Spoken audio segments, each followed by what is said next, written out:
Hola, ¿qué tal? Muy buenas tardes a todos y a todas, a nuestras madres también especialmente en esta marcha, la marcha de ellas, la marcha de todos los jueves, la marcha del jueves 2236.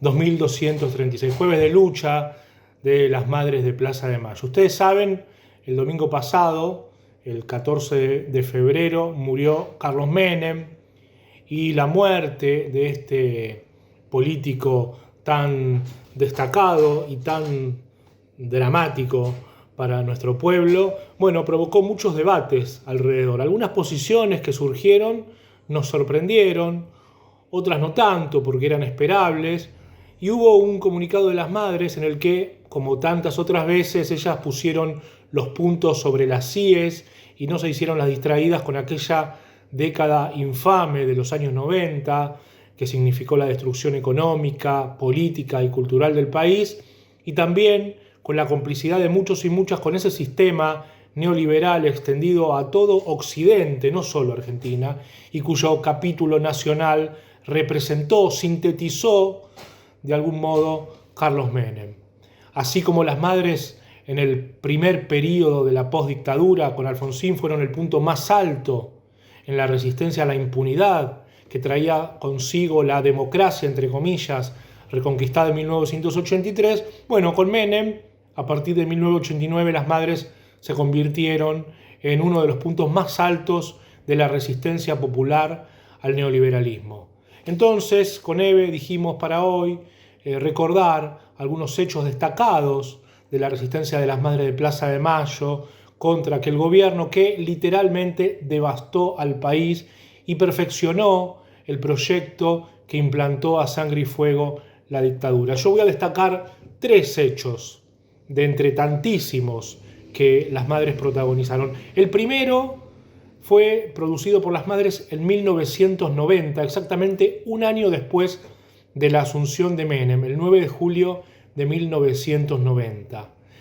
Para ese día, la plana mayor del gobierno y las autoridades judiciales asistían al Te Deum, al tradicional Te Deum, esa celebración religiosa que se dicta en la Catedral de Buenos Aires frente a la Plaza de Mayo. Las madres entonces decidieron ir también al templo, por supuesto que no iban a poder estar dentro, entonces se quedaron en la calle, frente a la catedral, en la plaza, gritando sus consignas a modo de respuesta a cada frase de la homilía que pronunciaba el entonces cardenal de Buenos Aires, Quarrachino.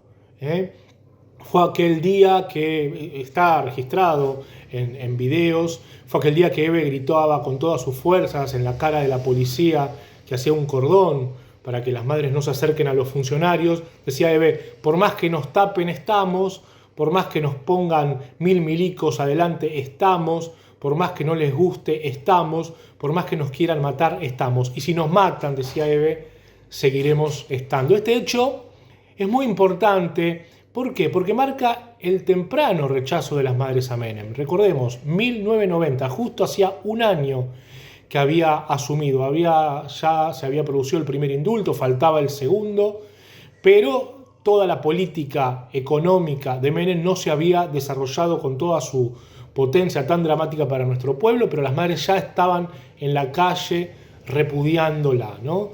Años después de este hecho, las madres volvieron a la catedral y se las ingeniaron para ingresar al templo y provocar un gran hecho político que seguramente Eve va a recordar después de mí. El segundo hecho se produjo también un 9 de julio, el segundo hecho que quiero destacar, que quiero recordar, se produjo el 9 de julio, pero del año 1995, ¿no? 5 años después. Ese día Menem asumía su segunda presidencia ante la Asamblea Legislativa. Ese día la plaza del Congreso, donde reasumía el mandato, estaba vacía absolutamente, no había ninguna columna, ni de la CGT, que estaba absolutamente entregada al gobierno, ni de la UCD, que era un partido de derecha, nominalmente llamado de centro y con aires liberales.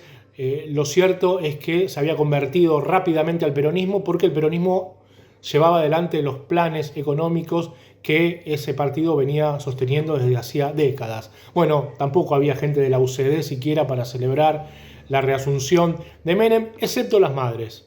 Las madres de Plaza de Mayo, que estaban paraditas en la cima del monumento frente al Congreso. En esa época todavía no había rejas en las plazas, donde desplegaron una larga bandera sostenida en 3 palos de caña que decía: el gobierno paga la deuda externa con vidas.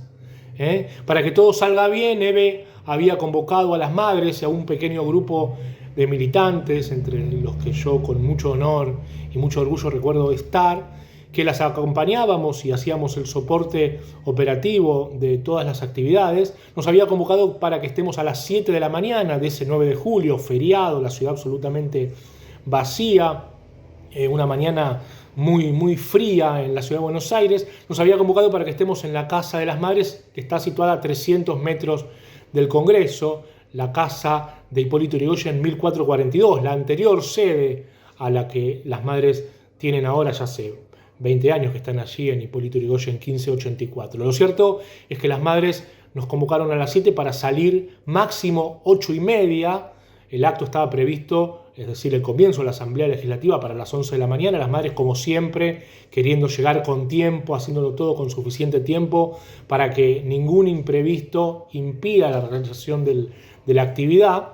Y les salió bien. Los cordones policiales, claro, todavía no estaban preparados para que un grupo de no más de 20 personas avanzara por Avenida Rivadavia casi 3 horas antes del comienzo de la actividad, y bueno, para subirse a la escalinata de ese monumento y repudiar a Menem. No tuvieron tiempo siquiera de impedirles a las madres avanzar. Fue otro éxito de las madres, de esto tan característico en ellas, de hacer las cosas en forma intempestiva, sorpresiva, sin avisar a nadie, en total sigilo. Y el tercer hecho que quiero recordar se produjo unos meses después, el 20 de febrero de 1996, en La Plata. Ese día los estudiantes de la Universidad Nacional de La Plata tenían previsto movilizarse para impedir que sesionara la Asamblea Legislativa, la Asamblea Universitaria, que estaba hegemonizada por radicales y menemistas, y que tenía por finalidad esa asamblea adaptar los estatutos de la universidad a la Ley de Educación Superior, que había sido votada en el Congreso 6 meses antes por pedido del Fondo Monetario Internacional, con mucha represión.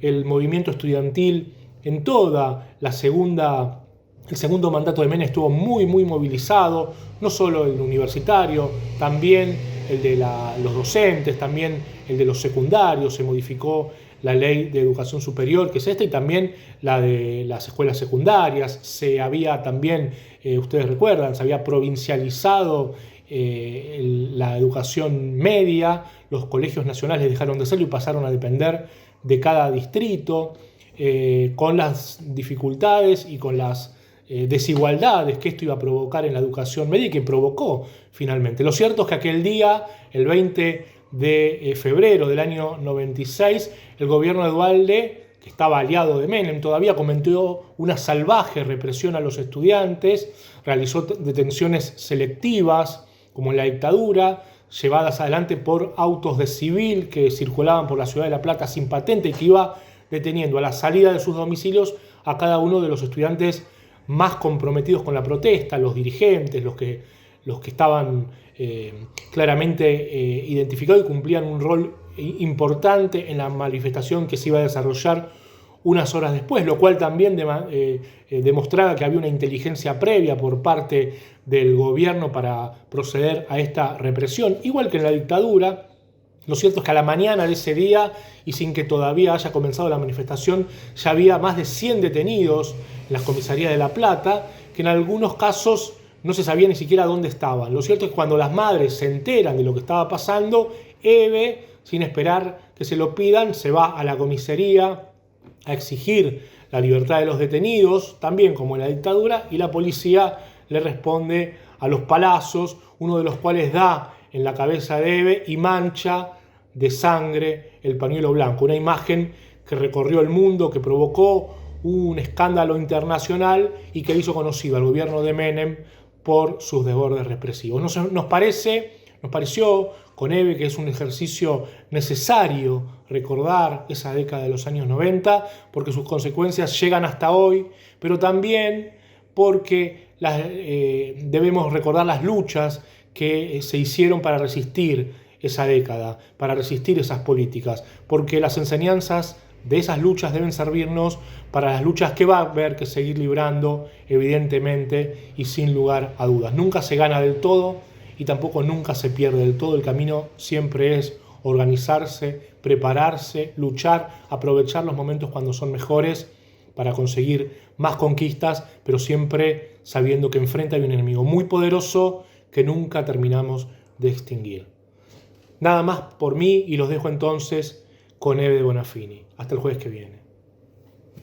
Hola, yo soy María Paula García, soy profesora en una escuela de la Ciudad de Buenos Aires, en la zona sur de la Ciudad de Buenos Aires, la EMEM 3 del 19. Soy profesora de biología y si tuviera que resumir cuál es la situación de las escuelas en este momento, hoy 17 de febrero, diría de un poco de incertidumbre y un poco de malestar. En primer lugar, porque partiendo de que el conjunto de la comunidad educativa de nuestras escuelas está posicionado claramente porque nuestros estudiantes este año tengan presencialidad, que puedan volver a nuestras escuelas para ejercer su derecho a la educación, pero además para intentar reparar lo que fue el año pasado. Nosotros estamos en una zona de la ciudad que fue una de las zonas más castigadas. Nuestros estudiantes no solo no han tenido dispositivos y conectividad, sino que además han estado en condiciones de infraestructura barrial, territorial, realmente muy comprometida, sin agua, hacinados. Por lo tanto, sabemos conscientes de cuál es el rol de la escuela, sabemos que las docentes y los docentes tenemos que estar acá para garantizar su derecho a la educación. La discusión es cómo. Garantizar el derecho a la educación no puede ser un llamado a posicionémonos a favor de la apertura de las escuelas. Abrir una escuela en estas condiciones de pandemia significa inversión educativa, significa poner en condiciones nuestras escuelas. Nuestra escuela claramente no está en condiciones de albergar a todos los chicos todos los días, toda la carga horaria.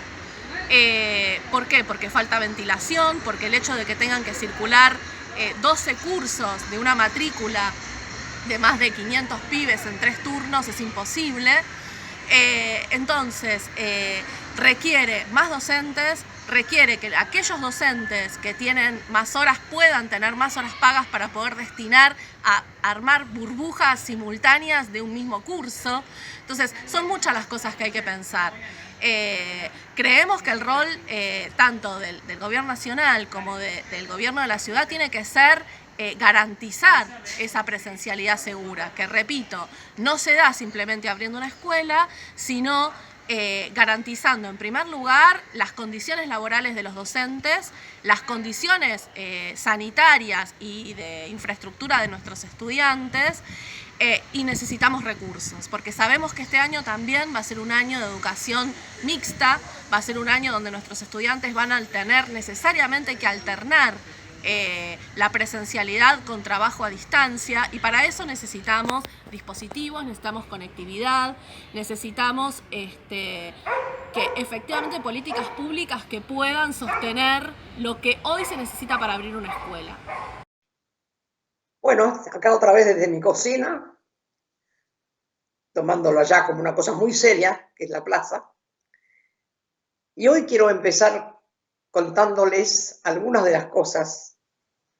Ya Demetrio estuvo antes que yo contando, de las cosas que hicimos las madres en la época del menemismo. Donde nadie hacía nada porque estábamos en esta farándula, que toda la gente creía que estábamos bien.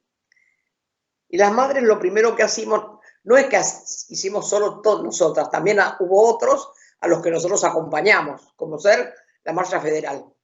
La Marcha Federal la encararon el Perro Santillán y Víctor de Genaro, y nos invitaron de La Quiaca a Buenos Aires. Y había otros que venían del sur, pero nosotros fuimos hasta La Quiaca. Con Elsa Manzotti nos invitaron en el micro principal, donde iban todos los dirigentes. Y la verdad que fue una maravilla. La marcha federal fue porque los trabajadores estaban muriendo de hambre. Menem privatizó todo, mandó toda la gente a la calle, bueno, los trabajadores reaccionaron para hacer una protesta que después nos esperaban todos en Buenos Aires. Así que cuando íbamos parando por los determinados lugares, nos bajábamos, a veces en algunos lugares nos daban de comer, nos preparaban sándwich, el baño, lavarnos un poquito. Cuando fuimos por Santiago del Estero nos hicieron un gran agasajo. En otros lados había maestros con niños, que también los maestros protestaban porque les iba mal, entonces había maestros con niños, y así hasta llegar a La Quiaca. En La Quiaca descansamos en un hotel para salir al otro día a la mañana muy temprano. También ahí nos recibieron, se hizo un acto, hablaban los dirigentes. Nosotros los acompañamos y cuando nos pedían que habláramos, hablábamos. En realidad el discurso era más grande, iba a ser en Tucumán y en Rosario. Así que bueno, siempre arriba de los micros, las paradas eran... A veces no pensábamos parar, pero la gente nos esperaba y había que parar. Y ahí nos convidaban con agua fresca, nos hacían pasar a los baños. La verdad que fue una marcha muy fuerte para las madres, que ya teníamos muchos años, pero la hicimos con tantas ganas, veíamos cómo toda la gente reaccionaba, que no era que estábamos todos contentos con Menem. Y cuando llegamos a Buenos Aires, voy a contar esto como una anécdota, la comida la tenían que preparar los radicales, porque como no habían hecho nada, ni habían venido, ni habían hecho ninguna declaración, un grupo de radicales de la zona norte, porque ahí parábamos, no me acuerdo muy bien en qué lugar paramos, porque llegamos tarde, a la noche tarde, nos tenían que dar comida. Veníamos con un hambre que ni te cuento, porque cuando nos bajábamos nadie nos dejaba comprar nada, pero te daban un paquete de galletitas o un sanguchito. Agua llevábamos siempre en el micro. Si ustedes supieran la bandejita miserable de ravioles, a ver, sería 10 por 6 la bandejita. ¿Te imaginas? El Cita y yo nos arreglamos, porque después con una fruta que nos compramos nos arreglamos, pero los chicos jóvenes precisaban 10 bandejas de eso para comer. Los cantos que le inventaron a los radicales, mira, nos descomponíamos de la risa. Los cantos que enseguida los chicos le sacaron a los radicales. Bueno, a la mañana temprano nos encolumnamos y salimos caminando para Buenos Aires, aunque les parezca mentira, de la zona norte caminando a Buenos Aires. Con el Perro Santillán y Víctor de Genaro como los dos dirigentes a la cabeza, que iban otros también, pero ellos fueron los que organizaron todo. Y claro, cuando íbamos al paso por los lugares que pasábamos, la gente enloquecía y se sumaba a la marcha. La marcha fue enorme. Se esperó a los que llegaban del sur. La verdad que fue una marcha y estuvimos muy honradas, que fue la única organización de derechos humanos que fue invitada. Y como nadie quería ir, siempre el Cita y Eve Macia y Marta Vadillo eran las que me acompañaban cuando había así que eran cosas más complejas. Y el Cita con todo su modalito que era tan suavecita, tenés que ver la fuerza que tenía, lo contenta que estaba, cómo aplaudía, cómo cantaba. Esas cosas a uno lo hacen disfrutar, lo hacen vivir o revivir. Bueno, la marcha federal fue, a ver que voy a mirar en el año, fue en el 94. En el 24 de marzo del 96 hicimos Encuentro de Rock para Contar. Este encuentro de rock invitamos a un montón de rockeros y a toda la juventud. Yo a la juventud le prometí que iba a hablar al final, porque no es que yo les quería poner el discurso. Si ellos se querían quedar, que se queden cuando se terminaba el rock. Y si se querían ir, que se podían ir. Que yo no los había traído para que escucharan mi discurso. Que ellos sabían si tenían ganas o no. Cuando vieron que venía tanta gente, iba a venir tantos rockeros y tantos jóvenes estaban enloquecidos por la marcha, Corach y Menem la prohíben. Y nosotros dijimos que lo íbamos a hacer igual. Entonces dijeron que teníamos que pedir permiso a la policía, que la policía tenía que custodiar la marcha. Nosotros le dijimos que no queríamos ni un policía. Bueno, me iniciaron como un juicio por desacato, no por desacato, me parece que por no aceptar las leyes, no sé qué era, ¿viste? Como siempre, juicios tengo montones. Hicimos la actividad. Claro, los tipos estaban furiosos porque realmente no pasaba nada, los pibes bárbaros. Yo les pedía, por favor, que tuviéramos, que saliera de 10 puntos. Pero ¿qué pasaba? Ellos nos hicieron como hacen ahora, nos mentían. Entonces nos mandaban un emisario, los chicos están rompiendo un banco. Ay, yo decía, Dios mío, ¿cómo van a romper un banco? Y después venía otro y me decía, no, no le hagas caso, gorda, que esto es para que nosotros paremos. Al rato, siempre, mira, todo el tiempo que estuvimos arriba del escenario arreglando que subiera tal o cual, nos han hecho sufrir como locas pensando que siempre hacían cosas raras, que ponían bombas, no sabes todo lo que nos hicieron. Pero fue un éxito, una cosa impresionante, 100.000 jóvenes con un discurso requete fuerte. Así que esa fue otra de las cosas también que, como de la manera de relacionar y para mostrar a los jóvenes que en ese momento Menem hacía que la política fuera todo farándula. Y nosotros nos desesperábamos porque los jóvenes que venían medios embaladitos les aplastaran todas sus ideas y todas sus ganas de hacer cosas. Así que eso fue otra de las cosas muy, muy fuertes que hicimos. Y la otra, en ese mismo año, fue la toma de la catedral porque Menem hacía un Te Deum. Entonces nosotros queríamos tomar la catedral la noche antes para que Menem nos viera, cuando entrara Menem nosotros nos pusiéramos el pañuelo. Esa fue la primera idea. Después dijimos, no, vamos, una vez que entramos a la catedral nos ponemos el pañuelo en la catedral, así nos respetan. Esa fue la otra idea. Bueno, para poder entrar a la catedral, como sabíamos que no nos iban a dejar salir para ir al baño, Beba y yo fuimos temprano, las dos, las primeras que entramos a la catedral, sin pañuelo, sin nada, con 2 baldes, con unos ramos de flores enormes, y los pusimos las flores solas arriba del altar mayor y los baldes en 2 confesionarios que íbamos a usar como baños, porque sabíamos que baños no íbamos a tener. Así que tiramos los almohadoncitos y pusimos los baldes con el papel higiénico ahí cerradito. Y nos quedamos esperando que entraran las otras madres de a poco. Fueron entrando de a poco. Un grupo de jóvenes, que ya teníamos un grupo de apoyo, se quedó con las botellas de agua mineral a la entrada, 2 bolsas grandes, y la demás cada uno nos llevamos alguna manta, algo para taparnos, para quedarnos toda la noche. Yo quiero leer las madres que fuimos, porque las convocamos a todas, pero no todas quisieron, porque era muy riesgoso. Susana Gudano, María Ricci, Ebel Petrini, Juanita Pargamen, Porota Meronio, Elsa Manzotti, Elisa Landín, Eve Macia, Chela Prosperi, Marta Vadillo, Laura Rivelli y yo. ¿Te imaginas? Sentaditas, calladitas, quietitas, sin decir nada. Se armó un revuelo en la catedral que ni te cuento. Entonces venían a decirnos que no nos podíamos quedar, que nos íbamos a tener que ir, porque habíamos ido como a las 5 de la tarde. Pues fíjate la locura. De las 5 de la tarde todas sentadas con una botella de agua al lado y con unos almohadones, con nuestras mantitas, con todo, silenciosas, sin hacer quilombo ni nada, y venían los curas a negociar, hasta que vino el que en ese momento era el arzobispo que cuidaba, no me acuerdo quién era uno bien fachito, y nos dijo que nos teníamos que ir, porque como era su casa, a las 6:30, él tenía que cerrar la catedral. En ese momento ya estaban los teléfonos inalámbricos, de esos grandotes que no eran celulares ni nada, pero que eran así, teléfonos que vos te podías llevar con vos, pero eran grandes como un zapato. Y a mí me habían traído uno y me dijeron, mira, vos todo lo que quieras apretás el botón, nosotros vamos a estar afuera, te vamos a escuchar. ¿Cómo habían hecho? No se sabe. Entonces yo, cuando el cura viene y me dice que nos tenemos que ir, le digo, mire, la verdad que así que esta es su casa, qué suerte que usted, que nunca trabajó, tiene una casa tan grande. Titulares de los diarios. Las madres están en la catedral, la Eve dijo esto. Bueno, ahí empezó una negociación macabra.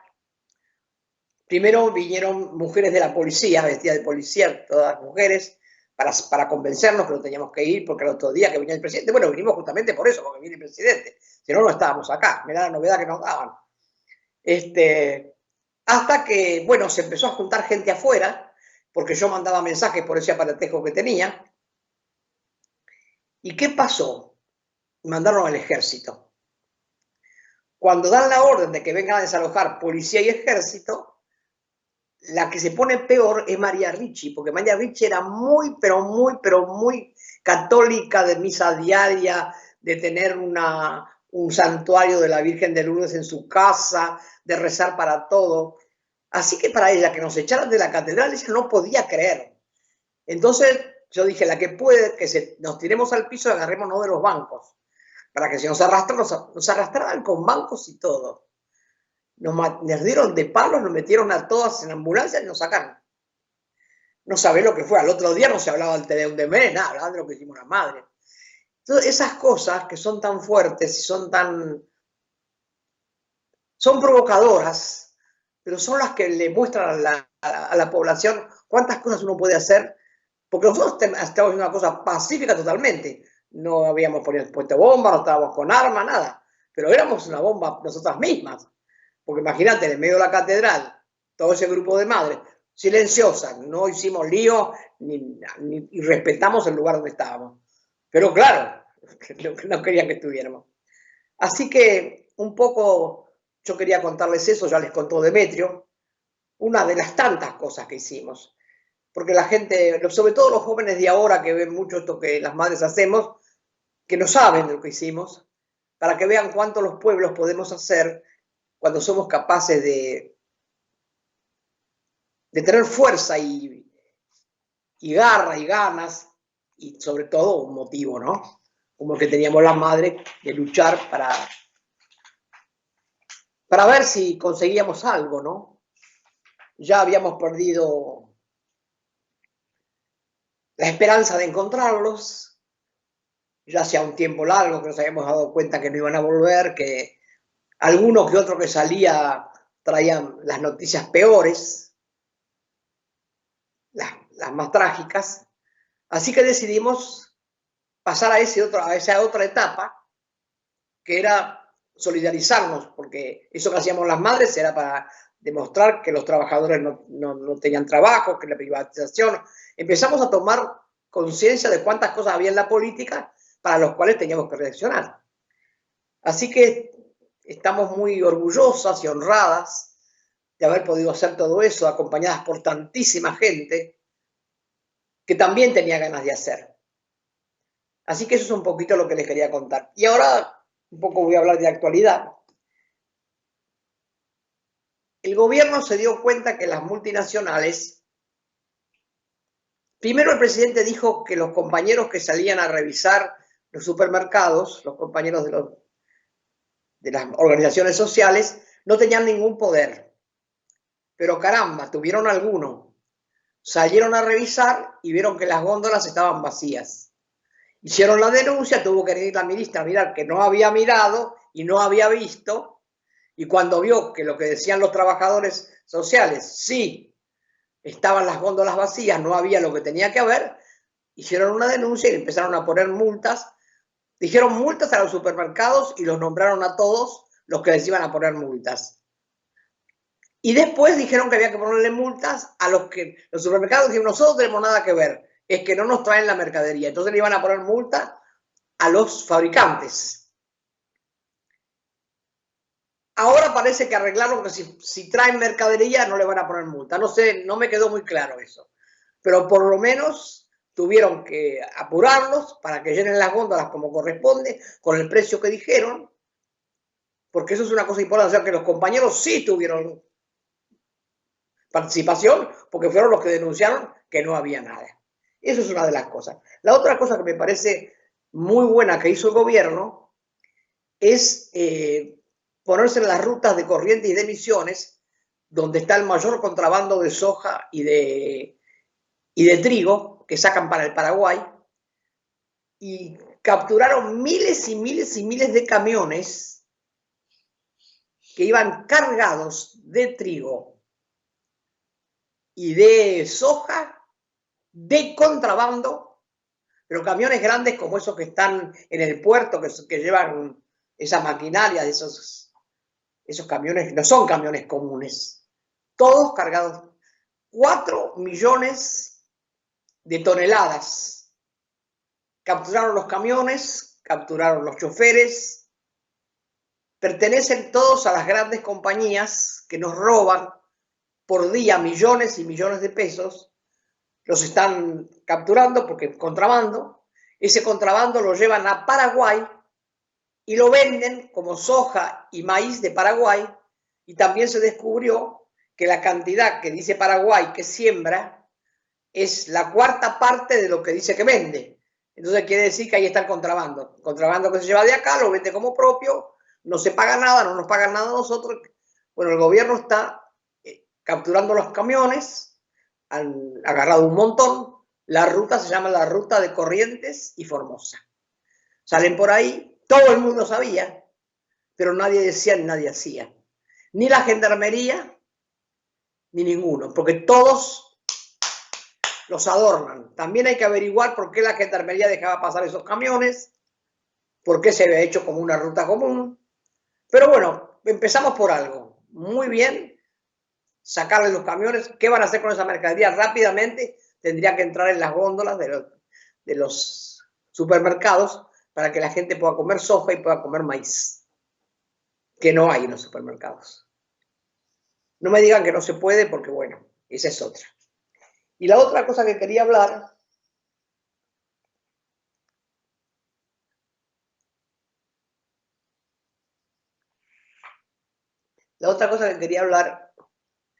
es el tema de las mujeres que matan. No importa que el presidente reciba a la mamá, al papá, al que sea, que vaya la ministra, que vayan todos. No es eso lo que se busca. Porque eso es como un paliativo. Me estoy muriendo de un cáncer, pero me dan una cafeaspirina. Acá se habla de una mujer asesinada por día o más. Y el presidente recibió a la mamá de esta joven que mataron ahora. Pero hubo dos jóvenes que mataron en Santiago del Estero o en el Chaco, no sé en qué provincia de las dos, de las que no se habló. Pero también son nuestras compañeras, que murieron en manos de los ex compañeros y que las mataron delante de sus hijos. De ahí nadie las recibió, ni nadie las llamó, ni no sé. Entonces, no es, esos son paliativos.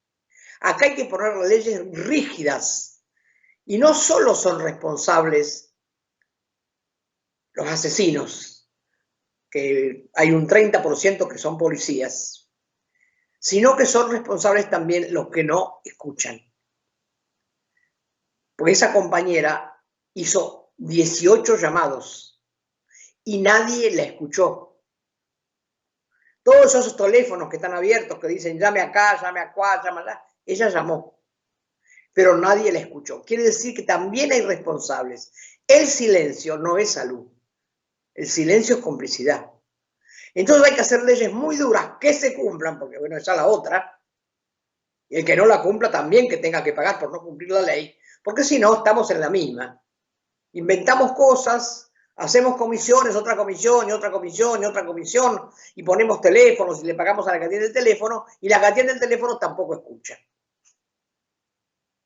Y siguen matando, sobre todo chicas jóvenes. Ahora desapareció una nena de 14 años y está desaparecida la mujer de Córdoba, que está detenido el marido porque ella también había hecho denuncias de que el marido la golpeaba. Y tampoco es solución de que le pongan una pulserita y digan 500 metros, porque ellos vienen y no les importa. Los 500 metros son un chiste también. A esos tipos hay que ponerlos presos de entrada. La primera denuncia que la mujer denuncia que le pega, prisión, basta. Basta de dar vueltas, si culpable, si no es culpable, si la mujer se portó bien o mal, como le dicen a la policía. Vas a saber qué hiciste vos que venís a denunciar. Mirá lo que le dice la policía cuando las mujeres van a denunciar que el marido le pegó. Porque no son iguales, son golpeadores. Y también deben cagar a palos a las mujeres. Por eso no les atienden las primeras veces que van, no las atienden. Entonces, tienen que ser leyes más duras, más rígidas y sin ningún perdón. Nada de que pongan un buen abogado, que burlando, que tal, cual. No, no. Porque esos cobran un montón de plata y lo único que hacen es hacer fama para ellos. No tenemos que poner abogados que nos defiendan porque el delito no es nuestro. Tenemos que empezar porque la gente es muy pobre y no puede poner abogados. Es el Estado que se tiene que hacer cargo cuando matan a las mujeres, pero antes que las mate, porque después que las maten a mí, ¿qué? Y están matando un montón.